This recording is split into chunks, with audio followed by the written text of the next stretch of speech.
Hi, Cancer. This is your love reading for this week, April 28 to May 4, 2025. Kung naka-resonate kayo, comment down. Kung hindi kayo naka-resonate, ibigay niyo po sa iba kasi channel reading po ito.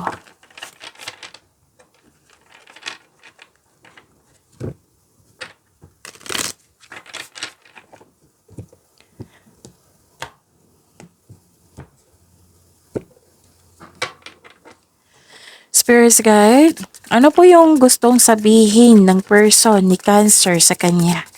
I need 4 cards po.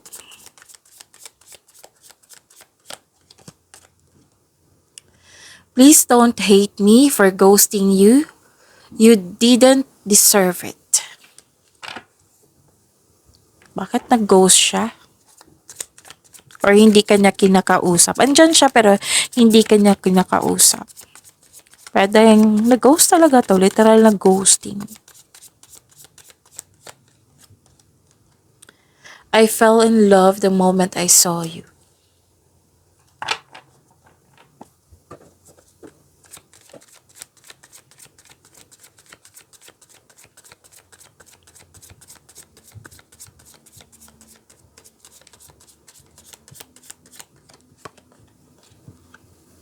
I'm lost. I don't know what to do.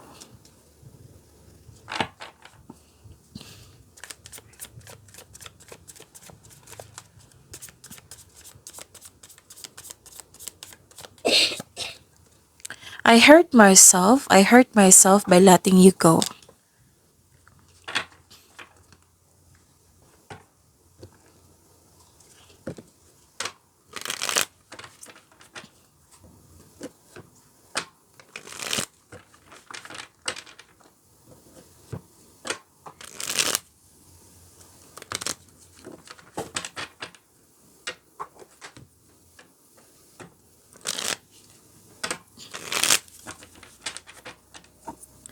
Para po ito sa inyo, Cancer, ngayong April 28 to May 4, love reading niyo po. Spirits Guide, kamusta po yung energy sa love life ni Cancer? Ngayong April 28 to May 4, I need 2 cards po. Energy po sa love life ni Cancer.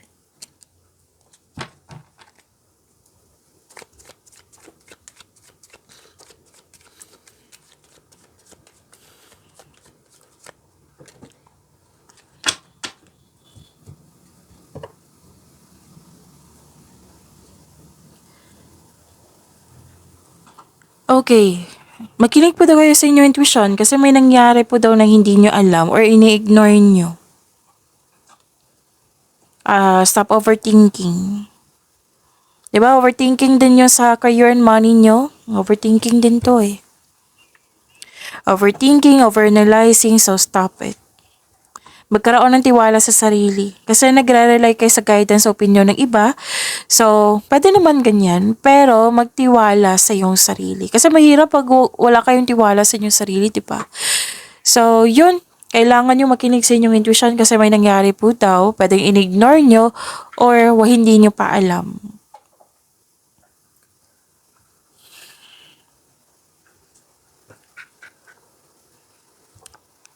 Okay. May concern dito sa naghihintay ng kapalit sa bawat bigay. May taong hindi nagbigay ng time or halaga. May sabi dito, kuripot. Pwedeng sinabihan ka or sinabihan mo siya. May concern din sa utang. Pwedeng nagsisave kayo ng money, pambayad, or ito yung concern yung dalawa regarding sa utang.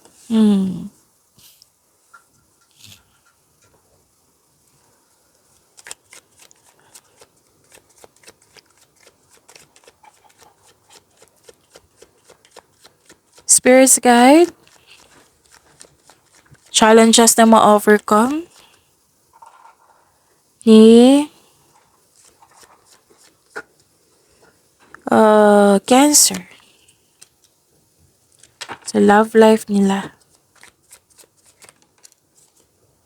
Okay.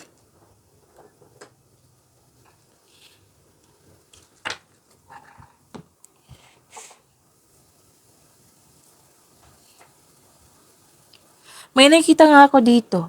na sobra sa trabaho, sobra sa paggasta, may problema sa pera, may problema sa time, may problema sa greedy, may concern sa self-centered na tao. May loss of money ako nakikita dito. Oh. Yung sinabi ko kanina sa inyong energy na mukhang may problema kayo regarding sa money. Oh, sa hindi marunong mag-handle ng money, sa loss of money, pwedeng nagkasta, nawala, kinuha na damage or ninakaw. May concern sa ganyan. Ah, pwedeng sobra sa trabaho to. Walang panahon. Yan yung concern. Pero at the end of the day, magiging happy ka dito or naghahanap ka ng paraan para magiging happy ka. Nag-spend time ka sa inner child mo or pwedeng sa literal sa mga bata.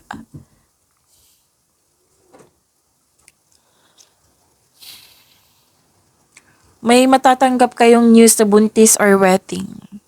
Or pwedeng wedding anniversary or monthsary. Basta may bonding dito, happy bonding. Or pwedeng out of town to or nag-outing kayo to escape everyday pressures. So, at the end of the day, magiging okay. Kasi naghahanap ka dito ng happiness, which is ginawa mo. Pwedeng magiging okay din kayo. Or, kahit hindi okay, gumagawa kayo ng paraan para magkaroon ng positivity. Pwedeng nang dahil sa mga problema, pwedeng nagput ka ng space muna. Oo.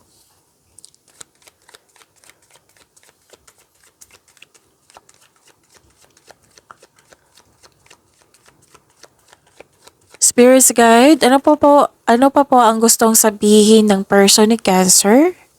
Ano po yung next action niya? Kamusta po yung feelings niya ngayon? Ano po yung ganap ng person ni Cancer ngayon? Okay.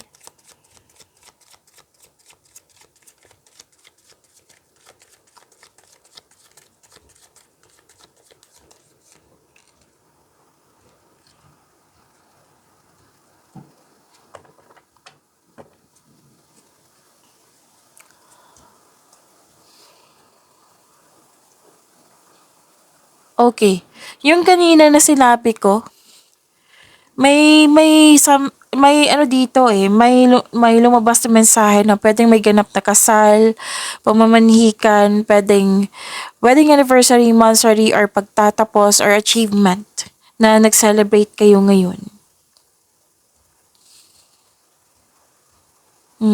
Masyado po daw siya naging mabait.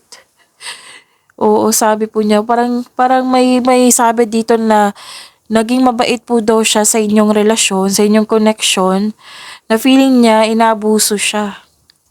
Oo, naabuso yung kabaitan niya. Oo, inaabuso yung kabaitan niya. So, ha?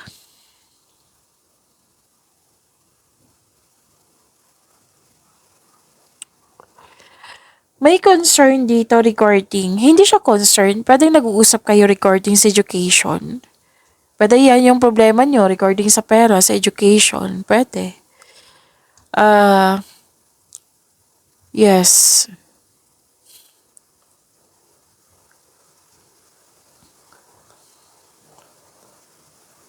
So may nasunod dito na tradisyon, may nasunod na ideas, plano. Yan yung sabi. Pero may nakita ko ditong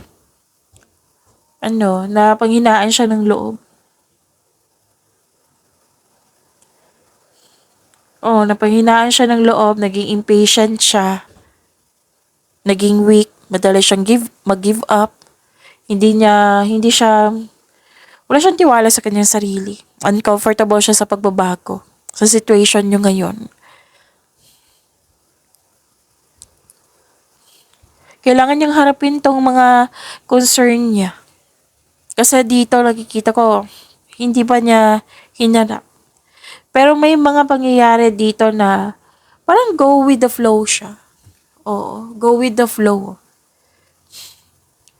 na sundin na lang yung gusto mo.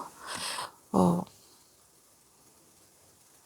Or go with the flow yung nakikita ko dito eh. So, deep inside, nakikita ko dito, nagkaroon siya ng weakness, lack of confidence, hindi siya comfortable sa situation niya ngayon. Oo. So, yun. Kung hindi pa kayo nakapanood sa inyong Career and Money Weekly Gabay, panoorin niyo po. Kasunod lang po ng video na ito. Maraming salamat po sa suporta.